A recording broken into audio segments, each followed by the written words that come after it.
Hello बच्चों, नमस्कार। कैसे हैं आप सब लोग? उम्मीद है शानदार, जिंदाबाद, जबरदस्त होंगे। बच्चों, आप सब लोगों से एक सवाल है मेरा कि ऐसा कोई भी बच्चा तो नहीं है जिन्होंने कल का मॉक टेस्ट ना दिया हो और इस वीडियो को देखने आ गया हो। तो मैं कहूँगा कि इस वीडियो को देखने से पहले कल का मॉक टेस्ट दे लीजिए, उसके बाद ही ये वीडियो देखें तो बेहतर होगा। क्योंकि आज जितने भी मैं ग्राफ कराने वाला हूँ, कल के मॉक टेस्ट के 4 ग्राफ आए हैं, चारों को ही कराने वाला हूँ। ठीक है, चारों के जो भी डाउट्स होंगे आपके शायद सब क्लियर हो जाएंगे। एक दो क्वेश्चन में ऐसा लगा होगा कि शायद ही कुछ दिक्कत हो, बाकी मुझे लगता है कि जैसा हम डेली यहाँ पर कर रहे हैं उससे आसानी ग्राफ इस बार पूछा गया है। कुछ बच्चे कह रहे हैं कि सर कुछ मुश्किल क्वेश्चन आए, ये आए वो आए। मैं नहीं मानता, क्योंकि मैंने भी अभी ग्राफ देखा और मैंने करा तो मुझे लगा कि ये तो जो हम रोज़ कर रहे हैं ना शाम को, उससे काफ़ी आसान है। ठीक है, तो आज हम करने वाले हैं कल वाले चारों ग्राफ। जिन्होंने कर लिए हैं कल के चारों, या पूरे के पूरे 20 में से 20 मार्क्स आए हैं या सॉल्यूशन से समझ में आ गया है, उनके लिए वीडियो बहुत फायदे का नहीं है, तो वो जा सकते हैं वीडियो से। ठीक है बच्चों, जो कल कहीं भी अटके हैं तो प्लीज देख लीजिएगा। हाँ, टेस्ट ऐप पर है बेटा, रोजगार विदंकित ऐप पर आपको मिल जाएगा वीकली टेस्ट फोल्डर में। ठीक है, अभी भी है। सर मेरे 65 मार्क्स आ रहे हैं। अगर आपके अभी हमारे मॉक टेस्ट में 55 भी आ रहे हैं ना, तो भी आप 80 कर सकते हो अभी। ऐसा कैसे सर? क्योंकि अभी हमारे जो मेन है ना चीजें, जैसे एक तो थ्योरी मैराथन प्लस जो दर्शन सीरीज में चलेगी, प्लस गागर में सागर, ये दो ही मैराथन बच्चे के स्कोर को बूस्ट कर देती है। हर सब्जेक्ट की 2 मैराथन रह रही हैं अभी आपकी, जो हमारे टीचर्स की तरफ से पूरा का पूरा जान झोंकी जाती है सिलेबस को लेकर के। क्योंकि आप बच्चों ने या तो पढ़ा हो टीचर का पूरा सिलेबस जो 2 महीने 1.5 महीने से वो पढ़ा रहे हैं, अगर वो नहीं पढ़ा तो फिर आपको लास्ट टाइम पे ऐसा कुछ चाहिए जो बूस्ट कर दे स्कोर को, तो फिर वो है। ठीक है, अगर आपका सिलेबस बहुत अच्छे से तैयार नहीं है तो ये, और तैयार भी है तो भी आपका रिवीजन में बहुत काम आएगी ये चीज़। ठीक है, उन्हीं बच्चों के लिए किया गया है कि आपने पढ़ लिया है लेकिन अभी यकीन नहीं हो पा रहा है कि मुझे याद हुआ है नहीं हुआ, कितना तैयार है, तो उन सब के लिए बहुत बहुत काम की चीज़ें हैं। चलिए, दोनों ही दर्शन सीरीज और बेटा गागर में सागर। चलो और 21 तारीख से आपको भी पता है कि हम जीएस में भी रिवीजन शुरू कर रहे हैं। एमसीक्यू टाइप नहीं है, वो 1 लाइनर टाइप क्वेश्चंस होंगे और हर टॉपिक के लगभग हर क्षेत्र को कवर किया जाएगा। 1 लाइनर से बहुत ज़्यादा चीज़ें कवर हो जाती हैं, जितने ऑब्जेक्टिव टाइप क्वेश्चन से नहीं हो पाती हैं। वो देखेंगे आप 21 तारीख से। कंपनी एम, ओ एवं क्यू द्वारा निर्मित कमीजों की औसत संख्या क्या है? पहले आप ग्राफ को समझिएगा कि ग्राफ कैसा दिया था। मैं आपसे बोल भी रहा था कि भैया ऐसा भी ग्राफ होता है कि जिसमें ये ग्राफ आए और साथ में टेबल बनी आ जाए। तो आप देखो, इसमें कुछ भी खास नहीं है बच्चों। ऐसे तो जन आपने कितने सवाल कर रखे होंगे अब तक। तो देखिए, मैं आपको एक बार ग्राफ समझा देता हूं। कंपनियों एम एन ओ पी और क्यू, तो एम एन ओ पी और क्यू के कमीज और पेंटों की संख्या, कमीज और पेंटों की संख्या का अनुपात है। एम कंपनी में 5, अगर टोटल 8 चीजें हैं तो 5 कमीज है, 3 पेंट है। अगर टोटल 24 और 19 अगर मैं देखूं तो 43 चीजें हैं तो उनमें 24 कमीज है, 19 पेंट है। तो इस तरीके से रेशो बांटा हुआ है। पर ये 24 ही थोड़ी होंगी या 43 ही थोड़ी होंगी या 8 ही थोड़ी होंगी। इनका फिर क्या है सर? इनका संख्या यहां बता रखी है और इन संख्या को ही इनमें बांटना है, ये रेशो है। ठीक है, कमीज पैंट का रेशो ये है और टोटल संख्या ये है। कंपनी इतना उत्पाद पैदा कर रही है। कंपनी एम कंपनी 960 जो है कमीज पैंट मिला के बना रही है। एन कंपनी 1720 कमीज पैंट मिला के बना रही है। ओ कंपनी 1840 चीजें बना रही है। पी कंपनी 1120 बना रही है। क्यू कंपनी 1600 बना रही है। तो अगर हम देखें कि एम कंपनी में कमीज कितनी है, पैंट कितनी है, इन 960 में से कमीज कितनी है, पैंट कितनी है, तो आपको क्या करना पड़ेगा? 5 और 3 अनुपात में इसको बांटना पड़ेगा। अब 5 और 3 अनुपात में कैसे बांटते हैं, एक बांटना सीख लीजिए, फिर सारे सवाल आपके लिए आसान होने वाले हैं। तो जैसे मैं एम कंपनी का देखूं, तो एम कंपनी में अगर मैं कमीज देखने लगूं, तो बेटा ये आप भी ध्यान रखना, जब भी आपको सामने रेशो आएगा ना तो 5:3 है, तो इसका मतलब है 5 हमें कमीज निकालनी है, तो जो ऊपर उसी रेशो को रखेंगे जो निकालना है, और बटे नीचे दोनों का अनुपातिक योग, ये रेशो है बच्चों, रेशो। तो अनुपातिक योग यानी 5 और 3 8। ये बच्चे बहुत बार पूछेंगे सर ये 8 कहां से आया, तो मैं बार बार बोलूंगा कि भैया अनुपातिक योग होता है नीचे, और गुणा कितनी चीजें बांटनी है, बांटने का सिंपल रूल है। अगर मैथ्स थोड़ा सा भी सीखा है तो ये चीजें बताते हैं हर कोई टीचर कि अनुपात को ऐसे बांटा जाता है कि 5 जो कमीज है कितने में से, 8 में से 5 कमीज 3 पैंट, तो नीचे ये देखा जाता है कितने में से है। जैसे आपके भी मार्क्स आते थे 8 में से 5, तो 8 क्या होता है, कितने में से, तो वही 5 कमीज कितने में से, तो 5 + 3 यानी 8 में से। तो भैया 8 से अगर मैं इसको काटूंगा तो बेटा ये 120 बार ये 600 कमीज आ जाएंगी, और बची कुची पैंट 960 टोटल है, 600 कमीज हो गई तो 360 पैंट बचेंगी, तो पैंट हमारी हो जाएंगी 360। ठीक है, कैसे पता लगी, या तो आप ऐसे ही कर दो फिर से कि 3/8 × 960, आना वही है, 120 बार कटेगा, फिर 120 या 360, ये आप घटा दो 960 में से 600 घटा दो 360, तो आपको कमीज पैंट दोनों अलग अलग मिल गई कि नहीं। ऐसे आप सब में निकाल सकते हो कि नहीं, एन में भी निकाल सकते हो, एन की टोटल ये है, तो जो 960 आ रहा है वहां 1720 रख देना, 24/43 गुणा 1720। ऐसे अगर आपको ये निकालना है तो ऐसे ये 7/9/16 गुणा 1840, ये भी निकल जाएगा। तो हर चीज की, हर कंपनी की आप कमीज पैंट निकाल सकते हो कि नहीं, बताओ बच्चों, सबको समझ में आई है ये बात।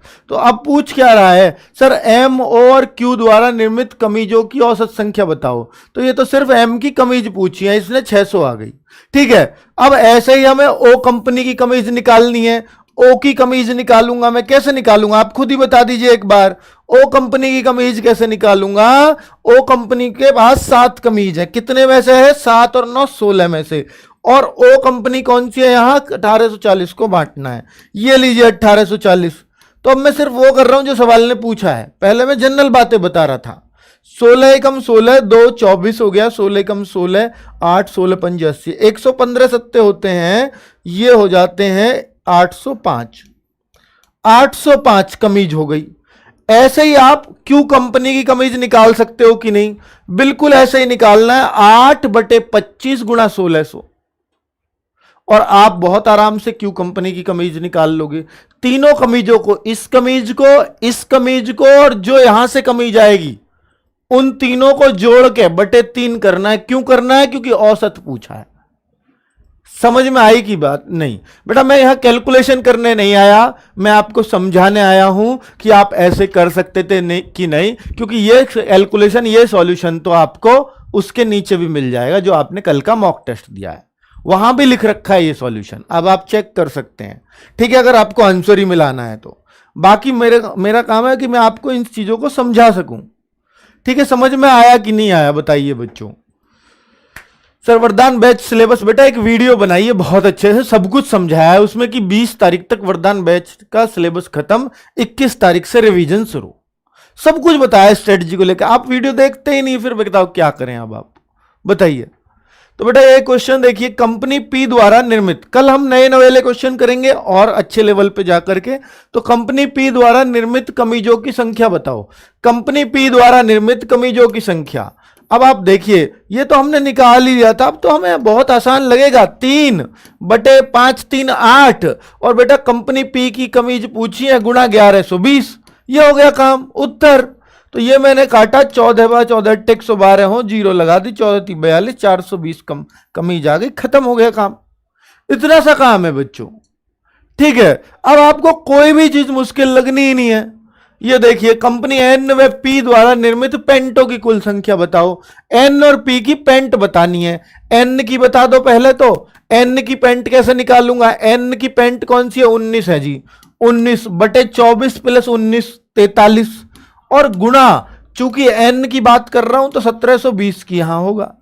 और अगर मैं इसको देखूं तो बेटा ये 4 बार कटता है, इससे सीधा 43 चौका 172, 0 ये रही, 19 चौक 76, 760 पेंट तो हो गई एन की, क्योंकि मेरे को पेंट पूछा इस बार। और बेटा ऐसे ही पी की पेंट और निकाल दो, पी की पेंट, पी कहां है, ये रहा, और पेंट कौन सी है, 5 है, 5 बटे नीचे तो जोड़ आएगा, 5 3 8 गुणा, सर कमीज निकाल के घटा ना सके पेंट क्या जाए, अरे ऐसे कर लो या वैसे कर लो, वो तुम्हारी मर्जी है कि कमीज ही क्यों निकालोगे, कोई उसका हमने वो ले रखा ठेका, पेंट निकाल सके हम डायरेक्ट, मतलब सवाल में। तो पी द्वारा निर्मित पेंटों की ये रही 1120, ये रहा बच्चों, और 14 112, और 14 की अगर मैं इसमें गुणा करूं तो 700 पेंट आ जाएंगी। और दोनों को अगर हम जोड़ दें, कभी कभी सवाल कुछ और ही बुलवा देता है, तो 700 प्लस 760, तो इन दोनों को जोड़ दिया तो 1460। कितना आसान है ना बच्चों। चलिए आगे बढ़े। चलिए, कंपनी क्यू द्वारा निर्मित कुल उत्पादों में उसके द्वारा निर्मित कमीजों का प्रतिशत भाग क्या है। तो बहुत ही आराम से आप बता सकते हो, बहुत ही आराम से। कंपनी क्यू द्वारा निर्मित कुल उत्पादों में, ये निर्मित कुल उत्पाद है, उनमें कमीजों का प्रतिशत बताना है बच्चों।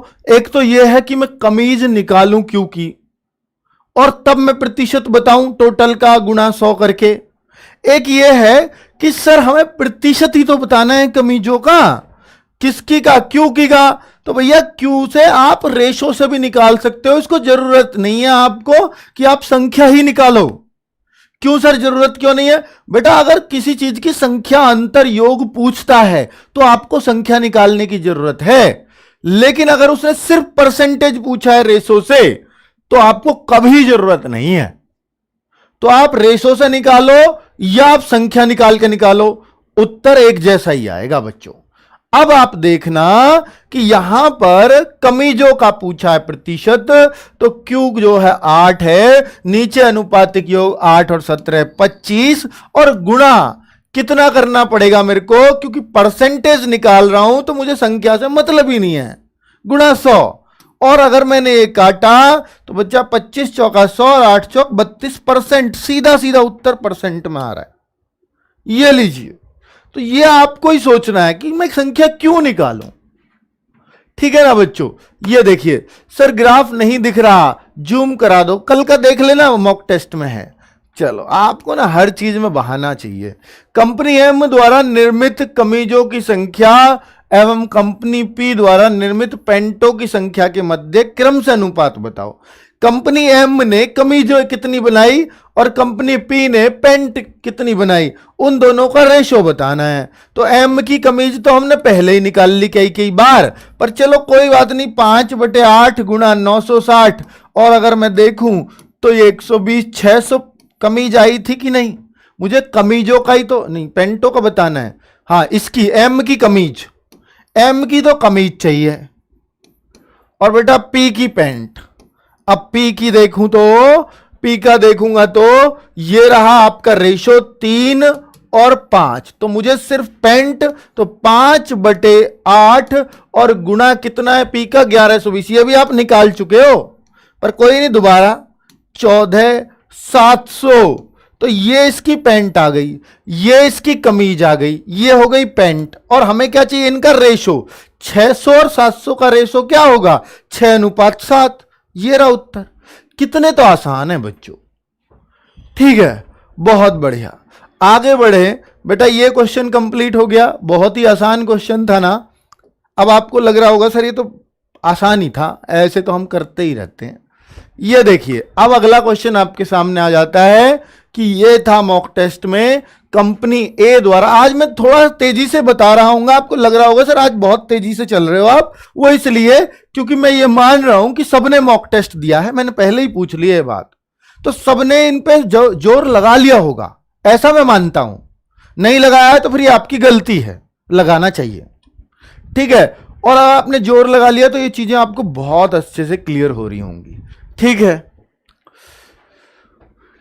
गार्गी मैम की जीएस की पीडीएफ डलवा दीजिए, डाल दी होगी शायद, है ना। अभी बोल दूंगा मैं, और एक बार नोट कर लेना भाई इस पॉइंट को, है ना। कंपनी ए द्वारा, और आज तो शायद उन्होंने जीएस की क्लास ली नहीं है, निकल नहीं लेंगी वो, आज तो ली होगी। कंपनी ए द्वारा सभी शहरों में मिलाकर बेचे गए शेयरों का लगभग औसत प्रतिशत। मैं इसको क्यों पढ़ रहा हूं, पहले मुझे को ये पढ़ना चाहिए कि भाई ये क्या कह रहा है, तभी तो मेरे समझ में आएगा ए क्या है, शेयर क्या है। अभी तो मेरे को अजीब सा लग रहा है। तो बेटा आपको ये थोड़ा सा एक नजर मार लेनी चाहिए कि एक शहर में प्रत्येक कंपनी के समान शेयर उपलब्ध हैं। चलो बहुत बढ़िया। तो देखिए 5 शहरों में 5 शहरों में 6 कंपनियों द्वारा बेचे गए शेयरों का प्रतिशत है। जैसे ए कंपनी ने मुंबई में 45%, ये प्रतिशत है, और चेन्नई में 56%, सूरत में 62%, दिल्ली में 65%, कोलकाता में 60% शेयरों को बेचा। ये बिचने वाले शेयर हैं। समझ में आ रही बात? क्योंकि इसने खुद बोला है। ये टी क्या है? टी को इसने अलग बताया है, जो ऊपर टी दिया है ये क्या है? संगत शहर में, यानी इसी शहर में, मुंबई शहर में, अगर मैं इसको देखूंगा तो ये मुंबई शहर में प्रत्येक कंपनी के कुल उपलब्ध शेयर हैं। यानी मुंबई शहर में अगर मैं देखूं टोटल हर कंपनी के बराबर शेयर हैं। ए कंपनी के भी 300 शेयर हैं, बी के भी 300 है, सी के भी 300 है, डी के भी 300 है, ई के 300, एफ के 300। इसलिए उसने बोला था कि समान शेयर है हर कंपनी के, हर शहर में। इस शहर में 500 शेयर है सभी कंपनियों के, तो समान शेयर हो गए। इस शहर में, सूरत में 250 शेयर है हर कंपनी के। तो जब सबका परसेंटेज दिया है तो आपको यह भी पता लग सकता है कितने शेयर इनमें से बेच दिए हैं इसने और कितने बचे शेयर हैं। क्लियर है ना बच्चों? यही चीज थी इस सवाल में, बस कि आपको अगर संख्या भी निकलवाने लगे कितने शेयर इस कंपनी ने बेचे तो वो आप आराम से निकाल पाओ। ठीक है, समझ में आ रही है ना बात क्या है?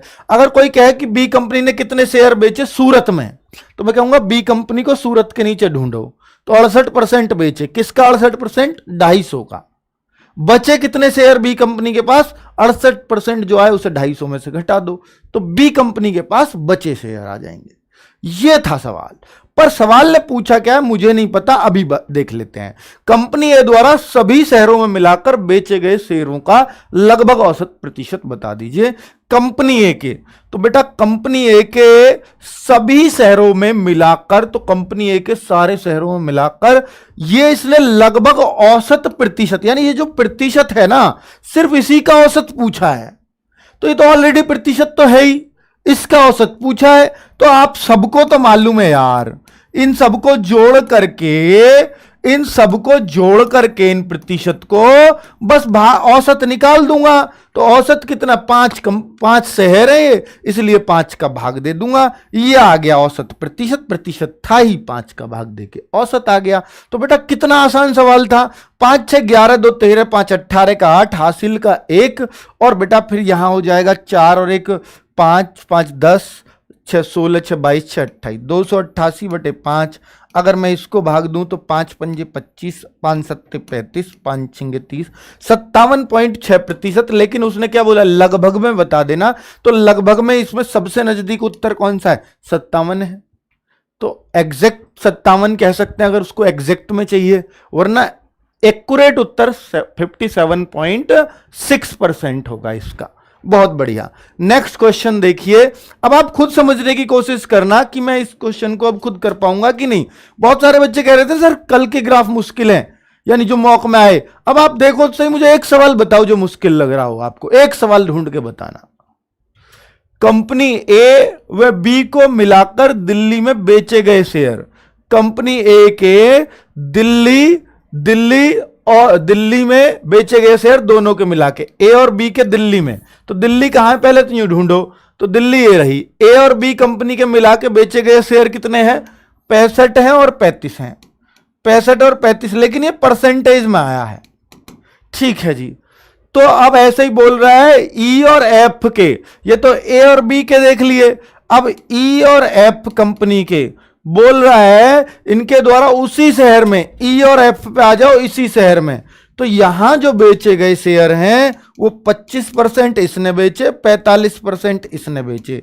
तो मैंने देखा टोटल दोनों ने कितने बेच दिए। इसने तो पूरे 100% बेच दिए, दोनों का मिला के देखूं, यानी पूरे ही शेयर दोनों ने 40 20 60 और ये 70% बेच दिए। तो इन बेचे गए शेयरों का अनुपात बता दो। बेटा 100:70 हो जाएगा।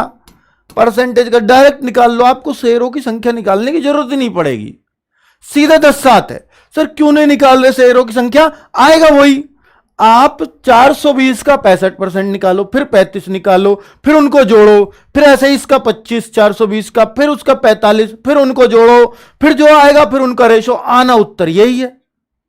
तो हम क्यों करें उस काम को? यह सोच आपको प्रैक्टिस करने से आएगी कि भैया कहां निकालेंगे सर? फिर संख्या संख्या सिर्फ वहीं निकालेंगे जहां संख्या के बारे में पूछा होगा कि कितनी संख्या है, कितना अंतर है, कितना योग है। लेकिन अगर कहीं परसेंटेज एवरेज निकलवा रहा हो तो इन्हीं परसेंटेज से काम हो जाएगा, कुछ करने की जरूरत ही नहीं है। ठीक है, तो कितना आसान है बच्चों। अब 8वें में देखिए, कंपनी ए, बी व सी को मिलाकर कोलकाता में बेचे गए शेयरों की संख्या। कंपनी ए, बी व सी, तो कोलकाता कहां है? ए, बी व सी द्वारा बेचे गए शेयर 60, 30, 90। अब आप कहोगे सर अब तो जोड़ना है, निकालना ही पड़ेगा, 100 से ऊपर जा रहा है। नहीं, जरूरत नहीं है, मैं देखूंगा। क्योंकि अगर उसने सर अंतर पूछा, अब तो निकालो, देखेंगे हिसाब, अभी चिंता मत करो। तो ए, बी, सी का है, इन तीनों का मिला के ये।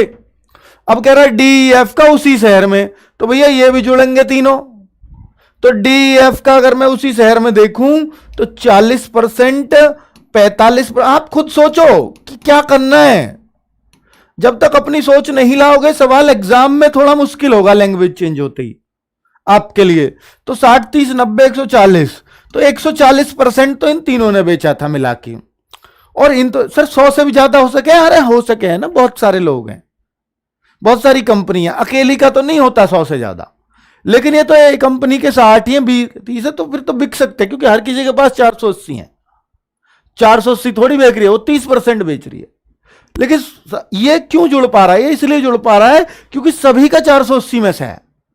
कोई ये कहे कि सर ए कंपनी का कोलकाता का और बी कंपनी का चेन्नई का, क्या फिर भी जोड़ सके? देखो, बी कंपनी का चेन्नई का, एक का कोलकाता का, क्या आप भी जोड़ सकते थे 60 और 49 को? नहीं, बिल्कुल नहीं, क्योंकि ये 500 में से है, वो 480 में। अब नहीं जुड़ेंगे। जैसे ही मैंने जोड़ दिए ना, ये सिर्फ इसलिए जोड़ दिए क्योंकि ये सब 480 में से है। अगर एक में से नहीं होते, सबका एक ही माई बाप नहीं होता, तो ये कभी नहीं जोड़ सकता। इस बात को समझो, इसमें ही पॉइंट में दम है, बस यही बच्चा कंफ्यूज होता है। सर पैट का पेपर कब है? भाई कहां से आ जाते हो यार आप लोग, पैट का पेपर नहीं पता, पैट की तैयारी कर रहे हो। भाई 15 और 16 अक्टूबर का है यार। कितनी बार तो यूपी ट्रिपल एससी ने चिल्ला के बोला यार, हमने यहां से अब गला चीख चीख के फाड़ा है कई बार। ठीक है, तो अब क्या बोलते हो आप यार? ऐसी चीजें, ऐसे सवाल पूछते हो तो फिर लगता है कि आप बिल्कुल भी सीरियस नहीं है अपने लक्ष्य के प्रति। दुख होता है, हम कितनी मेहनत कर रहे हैं और आप लोग अभी इतना भी नहीं पता। ठीक है, किसको पढ़ा रहे हैं हम? तो 140%, 135%। अब अगर देखें तो अंतर पूछा है इसने, तो अंतर कितना है? सिर्फ 5% का। सर उत्तर तो 5% में थोड़ी देना है, परसेंट में देना होता, अब तक आ गया होता। लेकिन उसने बोला है संख्या बताइए कितनी है। तो बेटा 5% किसका है? सारा खेल तो इसी का ही तो चल रहा है। 480 का 5% निकाल दो, आपको संख्या मिल जाएगी। 480 का 5% निकाल दो। अब बोलो बच्चों कमेंट में, किसने ऐसे किया था? ये किसने ऐसे ऐसे किया था जैसे मैंने आपको बताया? तो 24 आपका आंसर इस सवाल का बहुत ही आराम से बन जाएगा। तो कहीं भी ये कैलकुलेटिव है क्या? बताओ। इतनी कैलकुलेशन तो बनानी पड़ेगी बच्चों। आगे बढ़िए, नेक्स्ट है कंपनी डी द्वारा चेन्नई में बेचे गए शेयरों की संख्या। कंपनी डी द्वारा चेन्नई में बेचे गए शेयरों की संख्या, संख्या नहीं है, परसेंट है। हमारा तो परसेंटेज है ना, उसने खुद ही बोला है ये तो परसेंटेज है। देखो ना, ये प्रतिशत है, चाहे वो साइन लगाया उसने या नहीं लगाया, उसी शहर की बात कर रहा है। तो अब मुझे संख्या निकालने की जरूरत नहीं पड़ेगी। तो उसी शहर में सी कंपनी द्वारा बेचे गए शेयर 44% है जी, बहुत बढ़िया। तो ये कह रहा है बच्चों कि डी कंपनी के जो शेयर हैं सी कंपनी के शेयरों से कितने प्रतिशत कम है? तो मैं कहूंगा सर ये तो 6% है। सर ये तो अंतर 6% आ गया। नहीं, इसके मुकाबले देखना है, इसके मुकाबले, क्योंकि 6 ऑप्शन में नहीं है, इसके मुकाबले देखना है। तो ये कमी किससे? 38 से, 44 से, तो नीचे 44 आएगा और गुणा 100। और जब आप काटोगे पीटोगे, 2 3 6, 2 से 22 बार, ऊपर 300 और भी काट लो, 2 से 11 बार और 2 से 50 बार, 150/11 आ गया। अगर आप काटोगे तो 11 एकम 11, 11 एकम 11 और 11 दूनी 22, नहीं 11 एकम 11 पॉइंट समथिंग, नहीं क्या मैं कर रहा हूं, 11 एकम 11 और फिर 4 बचेगा, 40 हो जाएगा, 11 3 33, 13 पॉइंट समथिंग आएगा। एक ही ऑप्शन है, 13 पॉइंट समथिंग का एक ही ऑप्शन है बच्चों। कितना आसान है ना। चलिए, सब बहुत ही आसान है, कुछ भी कैलकुलेशन नहीं है किसी भी सवाल में। सभी कंपनियों द्वारा मुंबई में बेचे गए शेयरों की औसत संख्या बताओ। सभी कंपनियों द्वारा मुंबई में बेचे गए शेयरों की औसत संख्या। तो भैया देखो, मुंबई कहां है, ये रही। सर ये परसेंटेज का औसत थोड़ी पूछा इस बार, नहीं तो हम इन्हें जोड़ के बटे 5 कर दे, 6 कर देते, क्योंकि ये 6 कंपनी है, कंपनियों का औसत चाहिए कंपनी के शेयरों का। तो आप कहो सर ये तो फिर दिक्कत आ जाएगी, यहां तो सबकी संख्या निकालनी पड़ेगी पहले। बहुत एक कॉमन बच्चा, कॉमन सोच वाला, वो ये करेगा कि 300 का 45% अलग शेयर, 300 का 53% अलग, 300 का 28% अलग, सबकी अलग अलग संख्या निकालेगा, उनका जोड़ के औसत निकालेगा, एकदम सही आएगा उत्तर, लेकिन टाइम ज्यादा लगेगा। सर फिर आसान क्या तरीका है? आसान ये है कि इनका ही औसत निकाल दो आप, परसेंटेज है ना ये, तो कोई बात नहीं। तो मैं इनका एवरेज निकाल देता हूं, 5 3 8 8 16 और 8 24 5 29 5 34, हासिल का 3, 5 3 8 3 11 3 14 2 16 5 21 4 25, 254 बटे 6। अगर मैं यहां देखूं तो 6 चौके 24 और फिर बचेगा आपका 1 14, 6 दूनी 12, 42 सही 2/3, 2/6 1/3 हो जाएगा। 42 सही 1/3% आ गया, 42 सही 1/3% एवरेज आया। तो अब आपको सिर्फ क्या करना है, क्योंकि मेरे को संख्या चाहिए, तो 300 का 42 सही 1/3% निकाल दो। तो 42 थी 126, 127/3, ये तो 127/3 ही तो है। अब चूंकि परसेंटेज हटाना है तो बटे में 100 लगाना पड़ेगा कि नहीं भैया, परसेंटेज ऐसे ही तो निकालोगे। 00 से 00, 3 से 3, उत्तर क्या आ गया 127। कितना आसान है, खत्म खत्म, कुछ भी नहीं है सवाल में। अब बच्चों, अब मैं दिखाता हूं आपको, पाई चार्ट भी एक दिया था हम लोगों ने इसमें। तो पाई चार्ट आज के बेटा 10 सवाल तो हो गए, जितना हम रोज काम करते हैं उतना तो हो चुका है, लेकिन मेरे को क्या करवाना है, मेरे को करवाना है कि कल जो आप ये हवा उड़ा रहे थे कि भैया पाई चार्ट बहुत मुश्किल देते हो, सॉरी ग्राफ बहुत मुश्किल देते हो टेस्ट में, तो आप मुझे बताओ कि जो मैं क्लास में करा रहा हूं उससे कहां अलग है कुछ भी। अब इसमें बच्चों पढ़ते हैं क्या है, विभिन्न प्रयोजनों में उत्पादन लागत की प्रतिशतता दिखाई गई है। प्रतिशतता दिखा दी पाई चार्ट में, कोई दिक्कत नहीं है। एक फर्म के उत्पादन की कुल लागत 250 लाख रुपया है, ठीक है। अब इसको इसमें बांट लेना, सबकी अलग अलग लागत आ जाएगी, पर ABCD है क्या? ए है कच्चे माल की लागत, बी है पैकिंग सामग्री की लागत, सी है श्रम की लागत, डी है अनुरक्षण की लागत, ठीक है। अब आपसे क्या कह रहा है, पैकिंग की सामग्री और कच्चे माल की कुल मिलाकर लागत कितनी है? कितना आसान क्वेश्चन है। पैकिंग सामग्री, पैकिंग कौन सी है भाई, ढूंढ के देखो, बी 25%। और फिर क्या कह रहा, कच्चे माल की कुल लागत, कच्चा माल कहां है भाई, कच्चा माल है ए 40%। क्या ये सभी एक का ये परसेंटेज, मतलब एक कॉमन चीज के परसेंटेज है? हां, तो आप इनको जोड़ घटा सकते हो। अगर जोड़ पूछा है तो इनको जोड़ के उसका इतना परसेंट निकाल दो, अंतर पूछा तो इनका अंतर करके उसका उतना परसेंट निकाल दो, क्योंकि ये कॉमन चीज का है। इतना अलग अलग चीज होती है, ये अलग में से, ये अलग में से, तो ऐसा नहीं कर सकते, इनका जोड़ घटाओ। समझ में आ रही है ना बात? तो बच्चों पैकिंग सामग्री और कच्चे माल की कुल मिलाकर लागत, तो मैं कहूंगा 65%, इनको जोड़ा जा सकता है, क्योंकि ये सब 250 लाख का ही है, इतना परसेंटेज, ठीक है। अब मेरे को क्या चाहिए कि भैया कितने आए, 65% की वैल्यू, क्या वैल्यू चाहिए इसको, तो वो कितना था 250। अब 250 का 65% निकालना है, इतने लाख आ जाएगा आपका उत्तर। 0 से 0, 5 से 13 बार, 5 से 2 बार, और बेटा इसमें गुणा कर दूंगा, 13 पंजे 65, 13 दूनी 26 और 6 32, 325/2, 162.5 आ जाएगा। 162.5 लाख तो लग ही रहा है आगे। ये लो, आपके सामने सारी कैलकुलेशन की है। आप कहते हो कैलकुलेशन मुश्किल है, तो आप बताओ कहां मुश्किल है। चलो आगे बढ़े, थोड़ा तेजी से चल रहा हूं क्योंकि कल आप इन सब में दिमाग लगा चुके हो, इसलिए चल रहा हूं। यदि कुल अनुरक्षण लागत 12.5 रुपए से बढ़कर 50 लाख रुपए हो जाती है, अनुरक्षण की लागत ये जो है 12.5 लाख से बढ़कर 50 लाख हो गई, तो अनुरक्षण लागत में प्रतिशत की वृद्धि बताओ कितनी है। तो बेटा ये तो साफ ही कह रहा है 12.5 से 50 लाख हो गई। तो प्रतिशत की वृद्धि यहां देख लो, उससे कंपेयर करने की जरूरत ही नहीं है कुछ भी। ये कह रहा है 12.5 से 50 हुई, कितने % वृद्धि हुई? कितना आसान है यार। ये देखो कितनी वृद्धि है, 37.5 की वृद्धि है। तो कैसे देखते हैं परसेंटेज वृद्धि? क्या आपको याद है?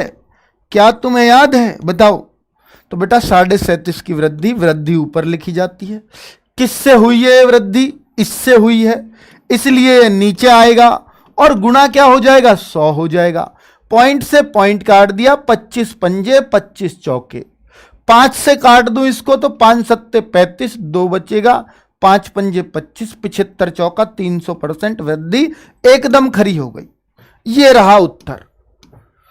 अब आप कहो सर ये तो आपने बहुत बड़ा कर दिया, मैं इसको बहुत शॉर्ट भी कर सकता था, मेरे को देखते ही उत्तर समझ में आ गया 300 आना है। मैं आपको तरीका बता देता हूं। जब कोई किसी चीज की 4 गुनी, आपको पता लग रहा हो कि 12.5 का सीधा 4 गुना 50, कितना? 4 गुना।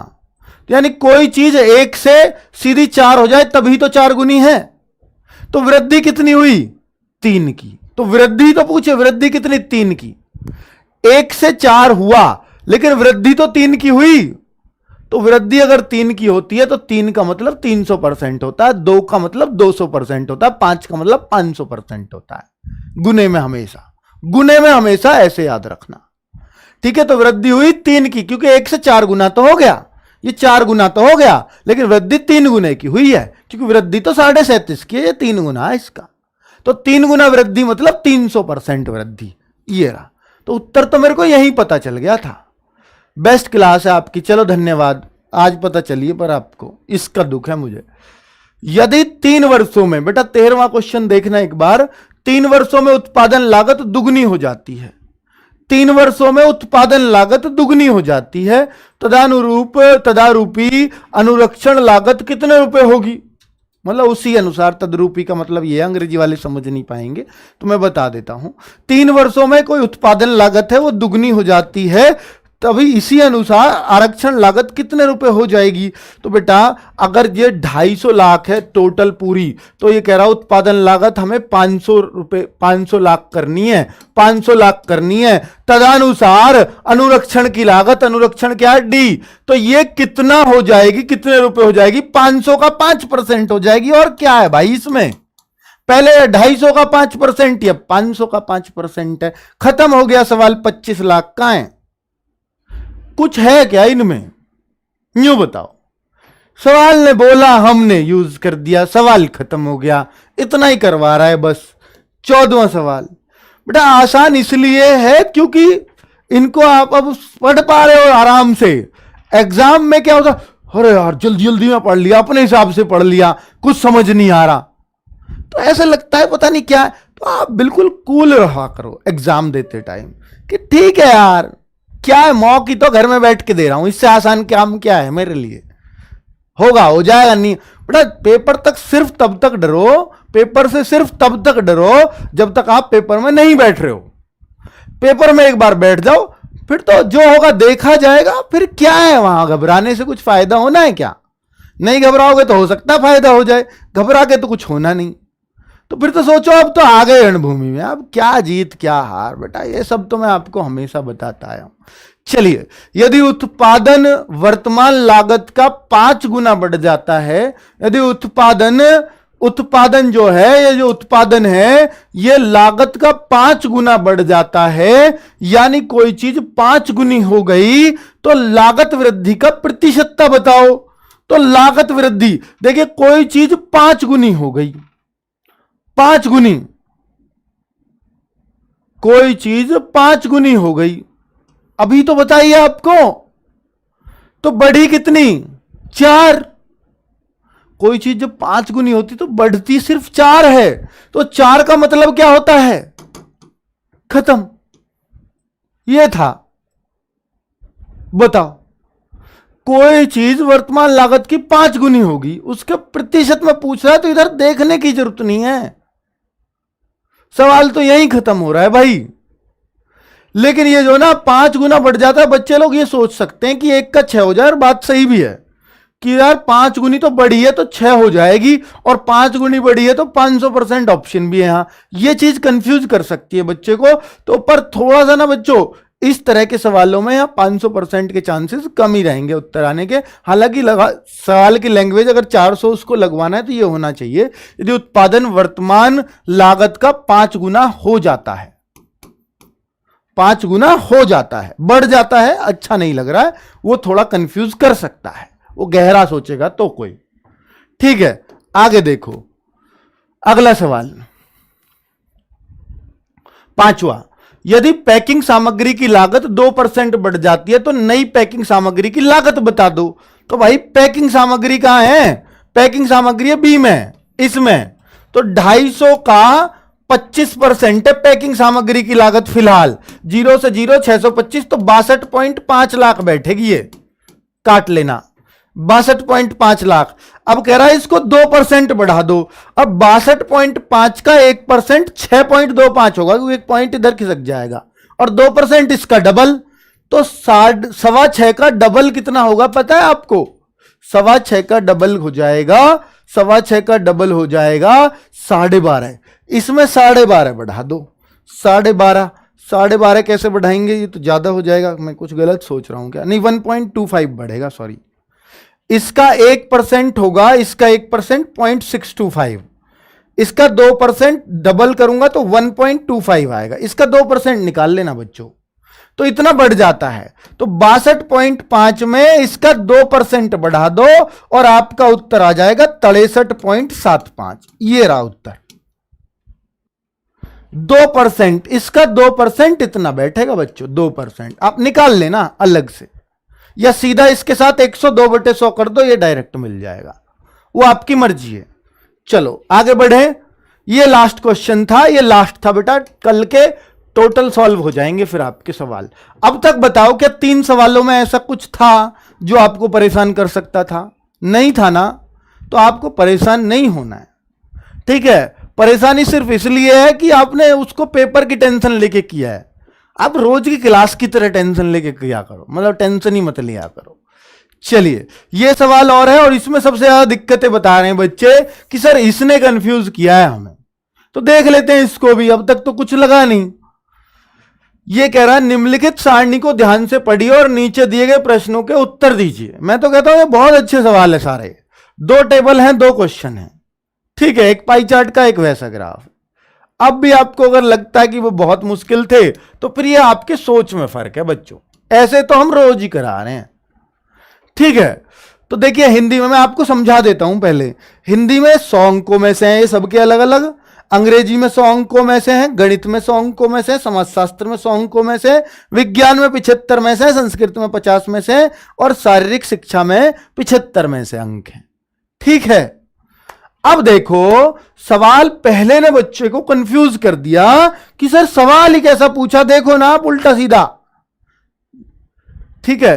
लेकिन सर इतना टाइम नहीं मिल पाता, वरदान बैच की क्लासेस करनी रहती हैं, बहुत पीछे हैं, कैसे करें प्लीज बेटा। देखिए अगर आप वरदान बैच में बहुत पीछे चल रहे हो तो आप सिर्फ उन सब्जेक्ट्स की क्लास लीजिए जिनमें जो आपको कम आते हैं, ठीक है, और फिर आप रिवीजन कर लेना, बाकी सारी क्लासेस का रिवीजन क्लासेस जरूर लेना, ठीक है, रिवीजन और प्रैक्टिस क्लासेस।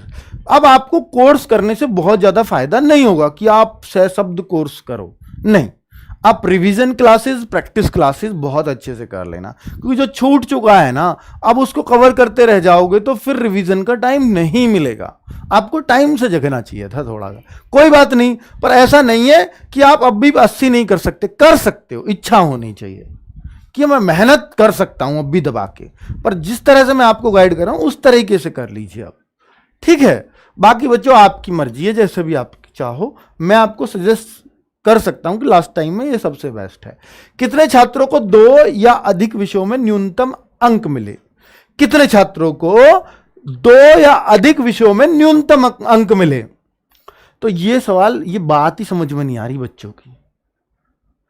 2 या अधिक विषयों में यानी कोई सा एक छात्र ऐसा छांटना है, या 2 छात्र या 3 छात्र, कितने भी छात्र हो सकते हैं जिनके उस विषय में सबसे कम अंक आ रहे हों। जैसे अनुपमा, क्या अनुपमा के हिंदी विषय में सबसे कम अंक हैं? नहीं जी, इससे कम वाले भी बहुत हैं। हमें क्या चाहिए? कितने छात्रों को 2 या अधिक विषयों में न्यूनतम अंक होने चाहिए उनके, सबसे कम होने चाहिए। अनुपमा तो है नहीं उस लाइन में, अनुपमा तो है नहीं। लेकिन अनुपमा क्या अंग्रेजी में हो सकती है ऐसी? नहीं, अनुपमा अंग्रेजी में भी टॉपर बैठी है, बाकी इससे नीचे की बहुत हैं। तो आप अगर देखोगे तो सर इससे तो ठीक ठाक ही अंक आ रहे हैं, 35 आ रहे हैं, क्या इसके सबसे कम है? तो मैं देखूंगा 35 नहीं, इसके नीचे भी बहुत अंक है। तो अनुपमा तो इसमें कहीं भी नहीं है। अब आप देखो भास्कर है क्या ऐसा? नहीं, भास्कर से नीचे यहां भी है, भास्कर से नीचे यहां भी है, भास्कर से नीचे नहीं, यहां भास्कर सबसे कम वाले में हो गया। लेकिन ये 2 में होना चाहिए कम से कम, तो हम इसकी काउंटिंग करेंगे। 2 या अधिक विषयों में होना चाहिए। तो ये इसमें भी कम नहीं है, ये इसमें भी कम नहीं है, इसमें भी इससे फालतू है, इसमें भी न्यूनतम वाला नहीं है, और इसमें भी ये न्यूनतम वाला नहीं है। तो इसको भी काट दो, क्योंकि ये एक ही विषय में सबसे कम था। हमें क्या चाहिए? 2 या अधिक विषयों में न्यूनतम होना चाहिए। सवाल अलग है बिल्कुल, लैंग्वेज जबरदस्त लैंग्वेज है। ठीक है, मेरी समझ में ना आवे कोई बात नहीं, तू चला जावे यहां से जितनी जल्दी हो सके, नहीं तो जूता खावे। चलो चारू, अब चारू को देखिए, 64, 65, 92, 55। क्या चारू सबसे न्यूनतम वाली है हिंदी में? नहीं, उससे न्यूनतम वाला नीचे है। तो भाई 78, 62, क्या चारू यहां न्यूनतम वाली है? अंग्रेजी में नहीं है, उससे नीचे और बहुत है। 74 वाली है? नहीं जी। 63 वाली है क्या चारू? हाँ, यहां सबसे न्यूनतम है चारू, पर ये 2 विषयों में होनी चाहिए कम से कम। तो क्या ये इसमें भी न्यूनतम है? ना जी ना। क्या ये इसमें न्यूनतम है? जी हां, चारू इसमें भी न्यूनतम हो गई सबसे, इससे कम और किसी के नहीं है। और 2 या अधिक विषयों में देखना है ना आपको, 2 या अधिक विषयों में कितने छात्र हैं ऐसे। तो 63 वाली भी हो गई चारू सबसे कम, 25 वाली भी चारू सबसे कम हो गई, और बेटा यहां मैं कहूंगा एक चारू तो हमें मिल गई। कितने छात्रों के? एक तो चारू है ऐसी जिसके सारे विषयों, सभी बच्चों से कम अंक हैं। ठीक है, 2 विषयों में, अधिक में नहीं है, 2 में है। ठीक है, आगे देखो बच्चों, आगे देखना जरा। अब देखो 65, 62, क्या दीपक 65 वाला जो है क्या सबसे न्यूनतम वाला है? नहीं, इससे नीचे तो विशाल है। 62 वाला सबसे न्यूनतम है? जी हां, दीपक मिल गया एक यहां। 69 वाला सबसे कम है? नहीं जी, 55 वाला पहले ही आ चुका। तो 81 वाला? ना जी ना। 70 वाला? नहीं, इससे नीचे तो बहुत है। 40 से नीचे बहुत है, 50 से नीचे भी बहुत है, नीचे दिख रहा है। तो ये दीपक भी कट जाएगा। गरिमा को देखूं, गरिमा को देखो, कोई जोड़ नहीं है सवाल में, कोई घटाना नहीं है, फिर भी देखो टाइम ले रहा है सवाल, कितनी बड़ी बात है। गरिमा को देखो, ये तो बहुत मैक्सिमम मार रही है, यहां भी कम तो नहीं है। 81? ना, इससे कम बहुत है। 79? ना, इससे कम तो ऊपर ही आ गया।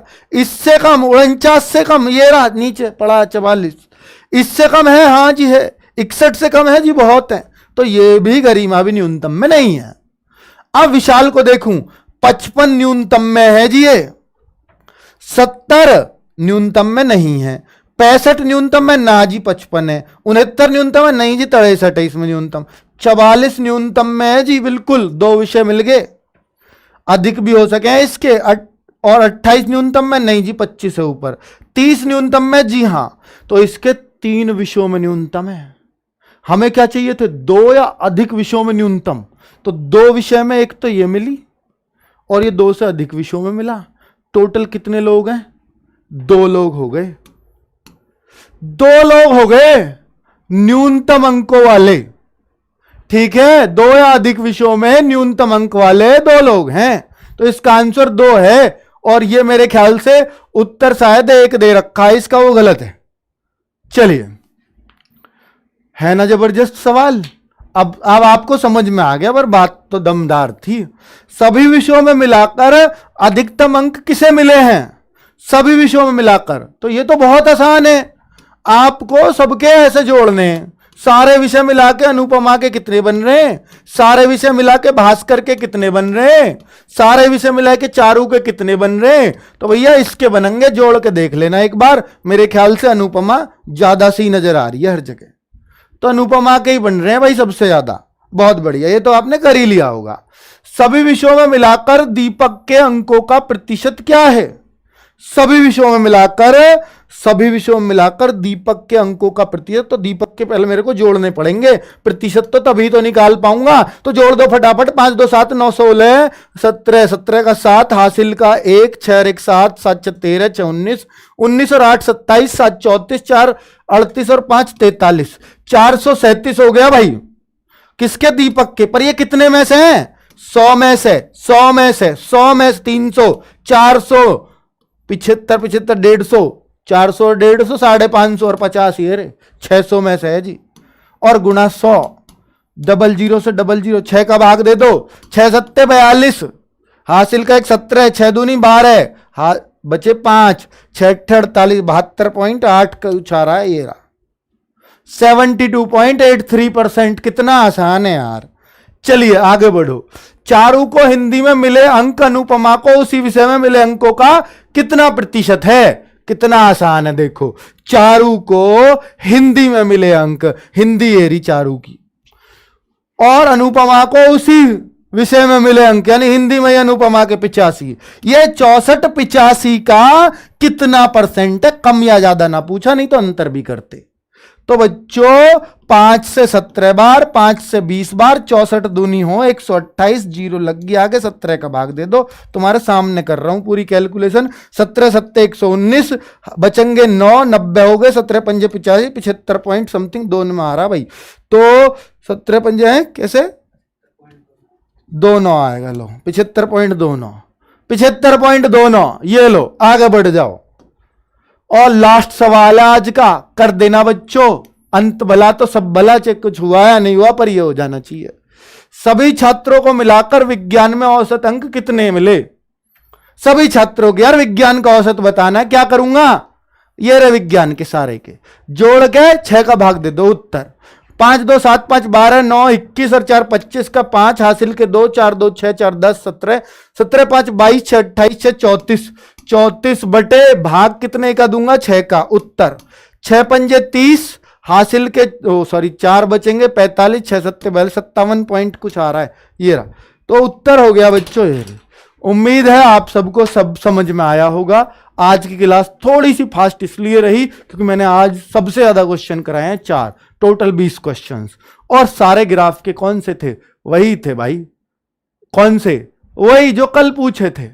तो उम्मीद है कि आपके जो डाउट्स रहे होंगे सब क्लियर हो गए होंगे। एक बार प्लीज कमेंट करके लास्ट में जरूर बता देना कि सर सारे डाउट जो भी थे मेरे एकदम क्लियर हो गए। लेकिन होंगे सारे डाउट उन्हीं को क्लियर जिन लोगों ने कल मॉक में मेहनत से दिया होगा, हर ग्राफ पे दम लगाया होगा उसे करने का, सॉल्व करने का। तब बहुत मजा आया होगा इस क्लास में। ओके बच्चों, बाय बाय, नमस्कार, धन्यवाद।